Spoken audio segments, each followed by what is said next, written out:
Habitada por um povo de muita fé, a cidade de Santa Cruz, Rio Grande do Norte, é rodeada de crenças e lendas contadas pelos nativos que ali habitam. Conta-se que inicialmente a cidade era habitada pelos povos originários tapuís. A partir de 1831, Lourenço da Rocha, o irmão João da Rocha e o proprietário da fazenda Cachoeira, João Rodrigues, iniciaram o povoamento do local, que tinha a economia baseada na atividade agropastoril. O território foi denominado Malhada do Juazeiro e, em seguida, Santa Rita da Cachoeira. Na região, havia grande presença de inharés, árvore considerada sagrada pela população local, e que, segundo a tradição, atraía grandes males caso algum de seus galhos fosse quebrado. Males como seca, epidemias e doenças. Conta a lenda que, certo dia, um missionário, sabendo dessa tradição, resolveu visitar o povoado e mandou erguer uma cruz, feita com alguns galhos de inharé. Em seguida, por ordem deste missionário, foi cavado um grande buraco em frente à capela de Santa Rita de Cássia, onde foram colocadas todas as armas da população nativa, sendo ali fixada a cruz feita de inharé. Por causa disso, os males teriam cessado, grandes fontes de água teriam jorrado e muitos animais típicos da região teriam se tornado mansos. Por causa do feito, o povoado teve o nome alterado para Santa Cruz de Inharé. Em 1835, uma imagem de Santa Rita de Cássia foi doada para a capela. No mesmo ano, em 27 de março, o povoado foi elevado à condição de distrito, com a denominação Santa Cruz da Ribeira do Trairi. 41 anos depois, o município se desmembra de São José do Mipibu, sendo elevado à vila. E em 1914, a Lei Estadual 372 eleva a vila à condição de cidade, agora denominada de Santa Cruz. A relação da cidade com a Santa Padroeira está presente desde os primeiros anos, tornando a maioria da população local fiel à Igreja Católica. Provando isso, muitas mães nativas de Santa Cruz registraram suas filhas de Rita de Cássia, ou simplesmente de Rita, em homenagem à santa. O livro Santa Rita de Cássia na Boca do Povo de Santa Cruz, de Magda Renata Marques Diniz, cita, abre aspas, em 2012, visitei 2 cartórios e a secretaria da paróquia de Santa Rita de Cássia e pude verificar que realmente é uma quantidade significativa do nome Rita nos livros de registro batismal. A título de exemplo, no livro de batismo de número 14, datado de 7 de abril de 1900 a 21 de agosto de 1901, 24 mulheres chamavam-se Rita. Já no de número 60, datado de 16 de julho de 1960 a 12 de março de 1961, 45 mulheres chamavam-se Rita de Cássia ou Rita. Fecha aspas. Santa Rita ela vai nascer século XIV, morrer século XV. Como toda jovem, ela tem o seu desejo. Seu desejo não era casamento, não era formatura, era apenas o convento, onde ela podia, então, assim, servir mais a Deus, as pessoas. A família, como ela era filha única, não desejava isso, que queria que a prole se reproduzisse, e aí desejava o casamento, né? No leito de morte, nesse último quadro aqui retrata isso, ela vai no leito de morte fazer um pedido a uma parenta que possa ir a Roca Porena para colher rosas e figos pelo inverno. Maio é inverno praticamente em Roma, e inverno não produz nada, as árvores são secas. E essa parenta obedece, e quando chega tem uma roseira muito florida e um pé de figo muito carregado. E ela colhe as rosas e traz para ela, e é quando ela então faz a sua Páscoa. Com isso, então, Santa Rita, aí também não era somente santidade, né? Vinham grupos que também diziam que ela era bruxa, né? Não era santa, era bruxa. E aí isso vai dificultar, que vão criar grupos opostos, né? Vai dificultar no reconhecimento santoral dela. Ela morre em 1550 e alguma coisa. Vai ser beatificada em 1628 por Urbano VIII e só vai ser canonizada 24 de maio de 1900. quase 500 anos, né? Para ser reconhecida. Porque tinha essa acusação dela ser bruxa. Entendeu? E aí Santa Rita, a devoção vai se difundir pelo mundo, né? Não somente na Itália, mas Portugal, a Europa como um todo. Com a colonização, chega até o Brasil. E aí, 1835, chega aqui, essa devoção, a Santa Rita, né? Numa simples capela, vai depois tornar-se uma matriz, depois da matriz, então vem o santuário. E aí, com o santuário, vem a transformação da cidade e também da região. Que Tangará hoje ganha muito com relação ao santuário hoje. A gente vê que Tangará ganha muito mais que Santa Cruz, que Tangará é a porta. Quem vem para Santa Cruz, primeiro para Tangará, para o café, para o lanche, já reserva o almoço. Santa Cruz ela é uma antes santuário e uma depois santuário. A gente abre a matriz 6h30 da manhã. Às 5 já tem ônibus aqui de pessoas que vêm da Paraíba, de Pernambuco, para rezar conosco, visitar o santuário. Nós não tínhamos visitantes no domingo, hoje nós temos 20 ônibus, 30 ônibus. Nós temos hoje aquela empresa de turismo Catedral Viagens, que é em São Paulo, em Campinas, que já marca 3 viagens com um roteiro turístico religioso, contemplando Santa Cruz. Com essa realidade do santuário e essa magnitude da imagem, que é a maior imagem de Santa Rita do mundo, 56 metros, né? Onde ganhamos até uma relíquia ex ósseos, que é uma parte do corpo da santa, um fragmento da mão esquerda dela, né? Que está no santuário. Então, tudo isso são motivos de visitantes, de turistas, de fiéis. O turismo religioso, ele está cada vez mais se solidificando, né? Aqui em Santa Cruz. Nós temos Cunhaú, temos Uruaçu, nós temos santuários como o da Esperança, Ceará Mirim, temos santuário em Natal como o dos Santos Reis, santuário de Santa Terezinha e Nossa Senhora das Graças em Tirol, mas não tem essa vida, essa participação, essa visita corriqueira como nós temos aqui em Santa Cruz. Santa Cruz, há muito tempo atrás, era uma cidade que tinha como sua economia a cultura do algodão. Santa Cruz, desde a minha infância, tenho 61 anos de idade, então desde a minha infância que Santa Cruz tinha uma evolução fruto da economia, como eu disse, que girava em torno do algodão, só que veio uma praga de um inseto chamado bicudo que dizimou a cultura do algodão. Então a cidade ficou praticamente sem ter um rumo com relação à sua economia, passou a viver as pessoas dependendo da prefeitura, na época alguns do Fundo Rural, chamado Fundo Rural, que é o INSS hoje.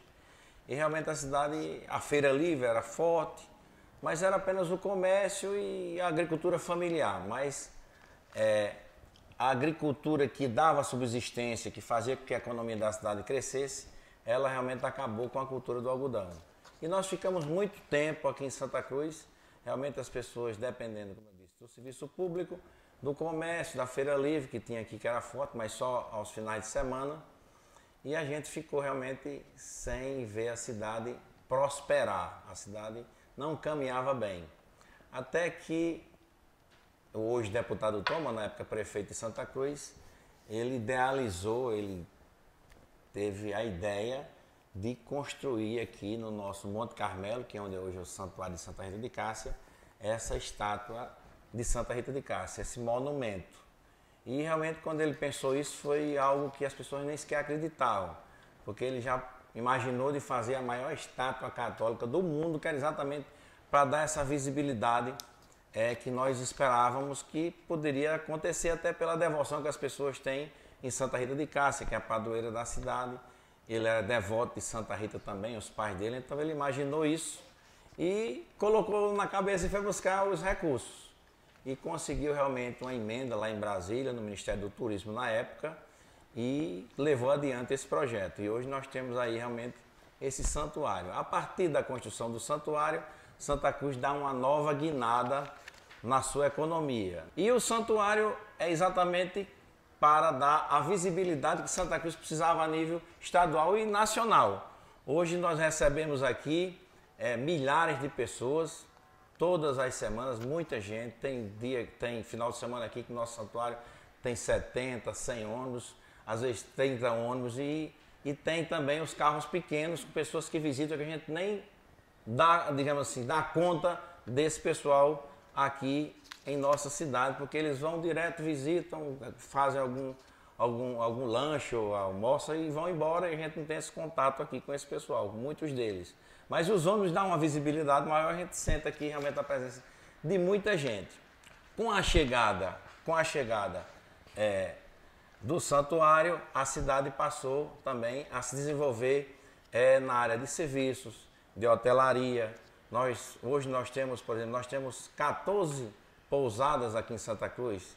Na época, antes do santuário ser inaugurado, nós tínhamos apenas 6. Hoje nós temos 14. O segmento de restaurantes, né, hoje nós temos 24. Na época, nós não lembro quantos tinha, mas acho que eram 7. Hoje nós temos 24 restaurantes. Bares, lanchonetes, hoje nós temos 94. Então tudo isso foi agregando. Leitos, nós tínhamos 100 e poucos leitos de hotel. Hoje nós temos 627, se não me engano. Mais de 600 leitos hoje nós temos, e tem um novo hotel que está sendo construído. São mais 50 apartamentos, você colocando aí em torno de 3 pessoas em cada leito desse, já dá para projetar mais 100 leitos aí que vão surgir. Então, a cidade começou de fato a respirar também o turismo religioso. Muita gente vindo para Santa Cruz, fortaleceu o segmento de taxista também, mototaxista. Essa mudança ela foi muito significativa. No começo eu fazia lotação justamente porque a cidade não dava esse suporte financeiro dentro do serviço de táxi aqui no município. E para a gente ter uma economia melhor, tive que fazer o serviço de lotação, que era mais procurado naquele momento. Então, com a chegada da Santa, aí essa coisa mudou, tudo se reverteu. A cidade começou a ter uma dinâmica diferente na parte financeira. A gente já viu que a demanda como táxi aqui dentro mudou, e eu comecei a fazer mais esse trabalho dentro do município do que fora. O turista chega, a gente está sempre indo com pessoas que vêm e se hospedam nas pousadas. Alguns deles pedem para ir até o santuário enquanto chega o domingo, porque quando é o domingo eles vão no ônibus que vem, né? Mas tem essa dinâmica também no final de semana. Com a chegada da Santa, vários outros empreendimentos aconteceram também, simultâneos. Foi questão de faculdades. Hoje muita gente na cidade são de outras cidades que estão fazendo faculdade aqui, mas durante a semana se deslocam para ir até o santuário ou qualquer outro evento que tem na cidade. Ou seja, isso faz com que a economia se movimente melhor do que antes. Então, a nossa expectativa sempre foi essa, com os bares, restaurantes, à noite, tem sempre já deu essa mudança com esse fluxo de gente que vem de fora. E hoje a gente encontra pessoas que comentam muito que vem de fora, faz um comentário que Santa Cruz hoje tem um valor de terreno muito absurdo em relação até às capitais, né? No exemplo de Natal. Então hoje muita gente que vem para cá diz, mas para comprar um terreno aqui é mais caro do que comprar numa capital. Por quê? Justamente por essa dinâmica que a cidade vem crescendo. A cidade, de fato, ela cresceu muito, está crescendo muito. Nós só temos 13 anos, né? São apenas 13 anos que o santuário foi inaugurado no dia 26 de junho de 2010. Então hoje nós são apenas 13 anos, podemos dizer assim, se comparado com outros destinos, outros santuários que tem no mundo todo aí, Santa Cruz talvez seja um bebê ainda, digamos assim, tá? A cidade ela começa a respirar e a entender que é através do turismo religioso que a gente vai crescer, porque como eu falei no início, o algodão é algo que a gente tem que esquecer. Então essa cultura não existe mais. Santa Cruz a gente está no semiárido, é muito seco. A gente não tem como produzir. Indústria aqui a gente tem dificuldade em função dessa questão da água, a escassez de água. O solo aqui, a água é de péssima qualidade, a água é uma água imprópria, salobra, né? A gente às vezes usa o desalinizador, mas não consegue uma quantidade suficiente para atrair indústrias aqui para Santa Cruz. Temos a adutora que já não atende mais, a gente espera que seja construída uma outra, mas vai estar sempre tendo essas dificuldades. Então, através do turismo religioso, com certeza a gente vai conseguir, e já conseguimos, podemos dizer assim, dar a Santa Cruz essa nova cara. A cidade vai ser realmente, no futuro, uma cidade onde nós vamos receber, talvez, muito mais pessoas do que nós recebemos hoje, né? Pelo que a gente sabe, né? Tem destinos aí que estão há 100 anos, 200 anos, que recebem, digamos assim, talvez igual a Santa Cruz de pessoas. A nossa ideia é, quando o teleférico estiver pronto, a gente fazer uma parceria público-privada, ver uma forma de passar para que essa gestão do teleférico não seja da prefeitura nem da paróquia, que seja através de uma empresa, como a gente tem visto, o próprio Balneário Camboriú é dessa forma. Eu não sei como é que é Juazeiro ainda, mas a gente sabe que o caminho tem que ser através de parceria. Não pode, a gestão disso não pode ficar com a prefeitura, já é o nosso entendimento, já é o nosso pensamento, até porque essa empresa ela vai ter um cuidado de ter também, de pensar em ver o que é que pode ser feito lá no santuário para agregar também mais ainda, né? Eu vi lá em Balneário Camboriú, a gente viu lá tirolesca, a gente viu trenó de montanha, tudo isso pode ter aqui também. A cidade ela respira hoje, né, o turismo religioso. A gente sabe que ela respira. Santa Cruz está crescendo assim vertiginosamente. É uma cidade polo, ou seja, nós temos aqui 9 municípios no entorno de Santa Cruz. Essas cidades, serviço bancário, eles fazem aqui em Santa Cruz, setor de supermercado, tudo isso o pessoal faz aqui em Santa Cruz. Então é muita gente, como eu falei, por ser hoje uma cidade universitária, a gente chama assim, muitos estudantes também na cidade a semana toda, e tudo isso vai oxigenando a economia, que é o que a gente quer. Agora, sabendo que o santuário é o principal cartão postal de nossa cidade e quem que vai atrair mais pessoas aqui para investir aqui em nossa cidade. Sempre fui devota a Santa Rita. A cidade era muito diferente. O turismo tem muita vantagem, mas tem aquelas vantagens. As pessoas diziam, vai ser muito bom, mas vai fazer. E realmente a cidade foi crescendo, né? E o povo foi desenvolvendo. São mais de 50 atividades que o turismo consegue agregar. Como eu falei, tem a camareira, tem a menina da cozinha, tem o garçom, é um monte de atividades que estão em volta do turismo. Então é isso aí que a gente espera que vai gerar os empregos. Hoje mesmo eu estava conversando com uma pessoa da paróquia. Hoje nós temos também hoje aqui, nós temos um museu rural, que é mais um atrativo para que o turista possa permanecer um tempo maior na cidade. Nós temos hoje também um memorial de Santa Rita de Cássia, não sei se vocês tiveram a oportunidade de conhecer, espetacular. Esse memorial ele conta a história como se você estivesse em Cássia, na Itália. Ele conta a história de Santa Rita em detalhes, o memorial, mostrando inclusive as obras que tem lá, mostrando, tem o corpo de Santa Rita de Cássia, da mesma forma que é lá, uma réplica, nós temos uma réplica, lá, tanto tem no santuário, como lá também nesse memorial. O memorial vale a pena conhecer o memorial, porque realmente você faz uma viagem como se você estivesse em Cássia, que é o lugar onde Santa Rita nasceu e está lá o corpo dela incorrupto. Então, como eu falei, então a gente espera o quê?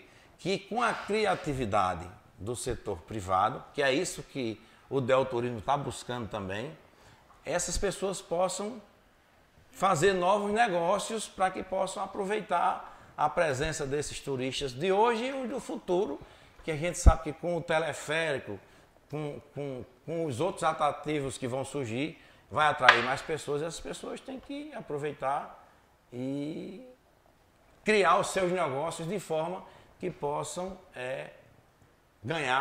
faturar muito mais em cima dos turistas que vão nos visitar, né? A Igreja Católica também está crescendo em função do nosso santuário. Hoje a Igreja Católica, hoje nós temos igreja em todos os bairros da cidade, todos os anos 2, 3 igrejas são inauguradas aqui em Santa Cruz. Realmente as pessoas começam a aumentar essa devoção e começam a ter essa ligação maior da igreja, porque como o turismo é religioso, de certa forma acaba criando ainda maior ainda esse elo de religiosidade, de fé das pessoas em Santa Rita de Cássia. A gente vê aqui, acho que vocês tiveram a oportunidade de conversar com o Padre Vicente, realmente os testemunhos que as pessoas dão, muita gente vem. Nós temos as romarias que acontecem todos os anos, várias romarias. As pessoas vêm aqui agradecer as graças alcançadas, às vezes fazer novos pedidos a Santa Rita de Cássia. Coisa bonita que emociona e que isso faz também. Além dessa questão da obra arquitetônica que algumas pessoas vêm para conhecer, mas tem também esse lado religioso, de fé, de esperança, né? Já que Santa Rita é a santa das causas impossíveis e as pessoas conseguem os seus milagres através dessa fé que eles têm em Santa Rita de Cássia.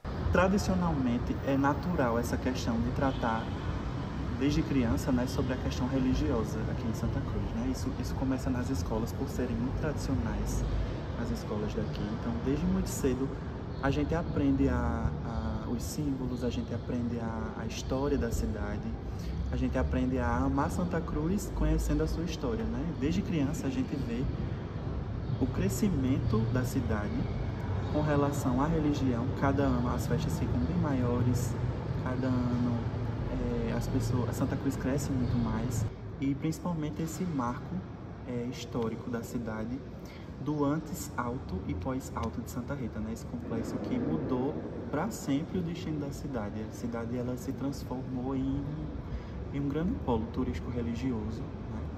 Santa Cruz ela é hoje referência em muitos aspectos.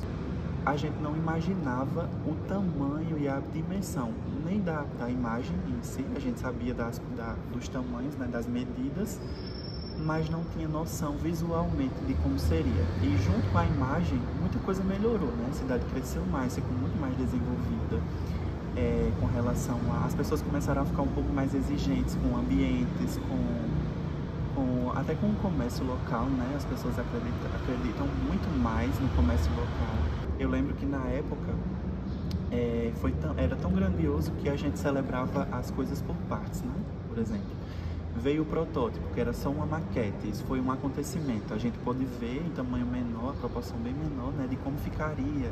A gente dizia assim, isso vai demorar muito para acontecer, porque é uma coisa muito grandiosa. Aí veio um protótipo da imagem em si, que tinha 2 metros de altura. Ficou aqui como seria Santa Rita do Alto, só que em tamanho menor. E aí ficou exposto, a gente viu e dizia assim, vai demorar muito para acontecer, porque era uma coisa muito, muito absurda. Era um sonho muito grande, além das expectativas da cidade, né? E aí, quando começou a construiu a base. E aí a gente foi... Eu lembro que na época teve um acontecimento em que o Monte Carmelo ele era em formato realmente de montanha, né? Então ele precisou ser demolido uma parte para ficar plano. Então foi removida essa Santa Cruz do Inharé de lá, trouxeram para a igreja para a gente guardar essa imagem, para quando inaugurasse o alto novamente a gente retornasse com essa cruz lá, e essa cruz ainda está lá. Como era Monte Carmelo, tinha uma imagem de Nossa Senhora do Carmo, então essa imagem também foi trazida para não ser destruída na hora do bombardeio, né, que eles colocam aquelas dinamites para demolir. E isso tudo foi marcado por celebrações. O padre dizia, hoje vai ter a subir, a gente vai tirar a cruz de lá, e a gente ia em procissão, a cidade parava para esses acontecimentos. Até o dia que essa imagem foi começar a construir. Então foi construída da base, a vinda da coroa, da cruz, né, que coloca na mão da imagem, também foi outro acontecimento. Foi muito, muito marcante para quem viveu essa época, e quem é de Santa Cruz assim desde criança como eu sou. Foi um grande choque, assim, a gente nunca esperava que Santa Cruz fosse viver esse momento.